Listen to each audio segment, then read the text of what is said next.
যাচ্ছে, এটাও একটা কারণ।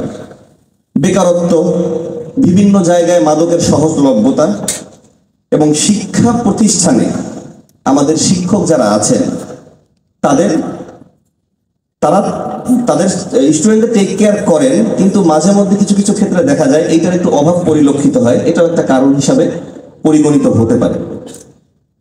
তো আমি আমাদের রোগী যারা পাই তাদের মধ্যে যে লক্ষণগুলো সাধারণত পাই, এটা আমরা যে শুধু আমি ডাক্তার হিসাবে আমি পাবো এমনটা নয়, আপনি কারো বাবা, কারো ভাই, আত্মীয় স্বজন, এটা আপনারাও যদি একটু গভীরভাবে পর্যবেক্ষণ করেন, এই ধরনের লক্ষণ যদি আপনারাও পান, সেটা আপনারাও বুঝতে পারবেন যে হয়তোবা উনি মাদকে আসক্ত হলেও হতে পারেন।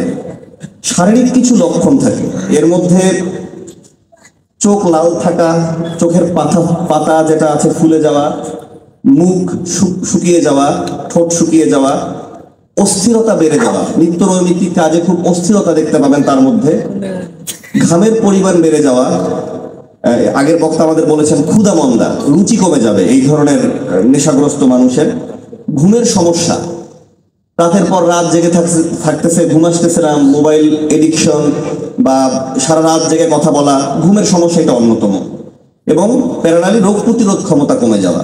রোগ প্রতিরোধ ক্ষমতা কমে গেলে সে পাশাপাশি বিভিন্ন রোগে আক্রান্ত হয়ে পড়বে। এই জিনিসগুলো তার শারীরিক লক্ষণ হিসাবে আমরা সবাই খেয়াল রাখতে পারি। এক। 2 নাম্বার, ব্যক্তির আচরণগত কিছু লক্ষণ বা পরিবর্তন পরিলক্ষিত হয়, যেমন সর্বদা সে একা একা থাকতে চায়, নিজেকে একটু আলাদা রাখতে চায়, যেটা আমাদের ইয়াং জেনারেশনের মধ্যে একটা কথা প্রচলিত থাকা যায় যে আমি কিছু প্রাইভেসি চাই, আমি আমার মতো থাকতে চাই, আমি একাকী থাকতে চাই। এইটা একটা গুরুত্বপূর্ণ বিষয়। ছোট একটা মানুষ পড়ালেখা করতেছে, এত প্রাইভেসির দরকার কি তার? সে তার বাবা মা আত্মীয় স্বজন সবার সাথে মিলেমিশে হাসি খুশি থাকবে, বাট সে একাকী থাকতে চাওয়ার একটা প্রবণতা। 2 নাম্বার, পরিবারের মানুষদের সাথে প্রায়শই সে খারাপ আচরণ করে, চিৎকার চেঁচামেচি করে, রাগ প্রদর্শন করে, এমনকি এক পর্যায়ে সে ভাঙচুরও করে। 3 নাম্বার যেটা, মিথ্যা বলার প্রবণতা তার মধ্যে দেখা দেয়, মিথ্যা কথা বলে, এবং চুরি করার প্রবণতা এবং আক্রমণাত্মক ব্যবহার প্রদর্শনের প্রবণতা তার মধ্যে দেখা যায়। এগুলো হলো তার আচরণগত লক্ষণ।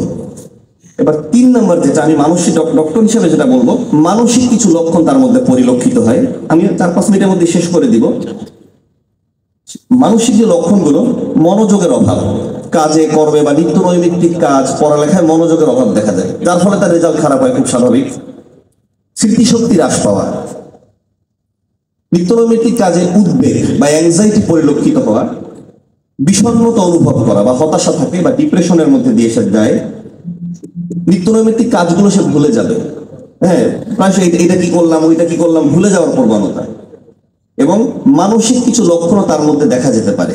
হ্যাঁ, তার আচরণগত সমস্যা, যে দেখা গেল যে ধরনের ব্যবহার একটা সামাজিক প্রেক্ষাপটে তার করার কথা না, এই ধরনের অসংলগ্ন আচরণ এবং অসামাজিক ব্যবহার তিনি প্রদর্শন করতে পারেন। সম্পর্কের অবনতি, বিবাহিত যদি হন, নিজের স্ত্রীর সাথে হয়তো বা ঘরে এসেই খারাপ আচরণ করা, মারধর করা, এই ধরনের সম্পর্কের অবনতি তার মধ্যে দেখা যেতে পারে। বিচার বিবেচনা লোপ পাওয়া, সিদ্ধান্তহীনতায় ভোগা, এবং এই আসক্তির উপর তার একটা ক্রেভিং বেড়ে যাওয়া, যে এই আসক্তি না হলে মনে হয় তার চলেই না, সবসময় ওই নেশাটা বা মাদকটা সে সবসময় খুঁজে বেড়ায়, এই ধরনের আচরণ তার মধ্যে পরিলক্ষিত হয়। আনন্দদায়ক কাজ থেকে তিনি নিজেকে বিরত রাখেন। আগে দেখা গেল সে গান গাইতে পছন্দ করতেন, কবিতা লিখতে পছন্দ করতেন, কবিতা আবৃত্তি করতে পছন্দ করতেন, বাগান করতে পছন্দ করতেন, ওই জিনিসগুলো তার এখন আর ভালো লাগে না, পছন্দের কাজগুলোও তার এখন আর ভালো লাগে না। এই ধরনের তার পরিবর্তন তার মধ্যে পরিলক্ষিত হতে পারে, এবং বিভিন্ন বিপজ্জনক এবং অসামাজিক কার্যক্রমে সে জড়িত হয়ে যেতে পারে। এখন সর্বশেষ যেটা আমি বলবো, মুক্তির উপায়। মুক্তির উপায় আসলে আমাদের কম বেশি সবাইই জানা, কিন্তু এটা আমরা কতটা মানি বা কতটা মানবো বা মানার ব্যাপারে আমরা গুরুত্ব আরোপ করতে পারি। জীবনধারার পরিবর্তন, কিছু গঠনমূলক কাজে আমরা নিজেদের ব্যস্ত রাখতে পারি, বই পড়া, খেলাধুলা করা, তারপরে বাগান করা, এই ধরনের গঠনমূলক কাজে আমরা আমাদের ব্যস্ত রাখতে পারি। জীবনধারার পরিবর্তন আনার মধ্যে একটা নির্দিষ্ট সময়ে ঘুম, যেমন আগে আমরা যেটা বলতাম যে তাড়াতাড়ি ঘুমিয়ে পড়া এবং সকালে তাড়াতাড়ি ওঠা, এই ধরনের অভ্যাস আমাদের তরুণ সমাজের মধ্যে এখন কিন্তু দিন দিন কমে যাচ্ছে।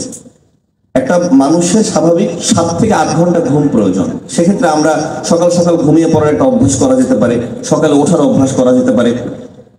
এবং বন্ধু নির্বাচন একটা গুরুত্বপূর্ণ জায়গা। যেসব বন্ধু বান্ধবের সাথে আমরা চলি এরা মাদকাসক্ত কিনা এটা আমাদের দেখতে হবে। এবং আরেকটা জায়গা করা যেতে পারে, যারা অলরেডি মাদকাসক্ত থেকে বের হয়ে আসতে চান তাদের সবচেয়ে গুরুত্বপূর্ণ যেটা ইচ্ছা শক্তি, যে হ্যাঁ আমি এই জায়গা থেকে বের হয়ে আসতে চাই, আমি একটা সুস্থ জীবনযাপন করতে চাই। অনেকের প্রশ্ন থাকে এটা কি সম্ভব? হ্যাঁ, এটা সম্ভব। আপনার ইচ্ছা শক্তি এবং ডক্টরদের চিকিৎসা, কাউন্সিলিং দিয়ে আপনি এই জায়গা থেকে সম্পূর্ণ একটা সুস্থ স্বাভাবিক জীবনে ফিরে আসতে পারবেন, এটা সম্ভব। এবং এক্ষেত্রে এই ধরনের মানুষ যারা এইভাবেই মাদকাসক্ত থেকে বের হয়ে আসতে চায়, আপনার বন্ধু নির্বাচনের ক্ষেত্রে এই ধরনের মানুষের সাহচর্য এসে আপনারা যদি একটা গ্রুপ ভিত্তিক কাজ করেন, যে আমরা সবাই একসাথে মিলেমিশে এই ধরনের মাদকের কালো গ্রাস থেকে বের হয়ে আসতে চাই, সেক্ষেত্রে বের হয়ে আসা সম্ভব। মনোরোগ বিশেষজ্ঞের পরামর্শ নেওয়া যেতে পারে, অন্যান্য ডাক্তারের পরামর্শ নেওয়া যেতে পারে। এবং পাশাপাশি আমি যেটা বলবো, আমরা যে যে ধর্মের চর্চা করা যেতে পারে, এইটা হলো ব্যক্তি পর্যায়ে করণীয়। 2 নাম্বার, শিক্ষা প্রতিষ্ঠানের করণীয় কিছু বিষয় আছে। শিক্ষক যারা আছেন তারা তাদের এই যে লক্ষণগুলোর ক্ষেত্রে স্টুডেন্টদের ক্ষেত্রে আমরা গভীর মনোযোগ দিয়ে খেয়াল রাখতে পারি, এবং যদি আমরা প্রাথমিক পর্যায়ে জিনিসগুলো বের করে আনতে পারি এবং তাতে দ্রুতই সমাধান সম্ভব।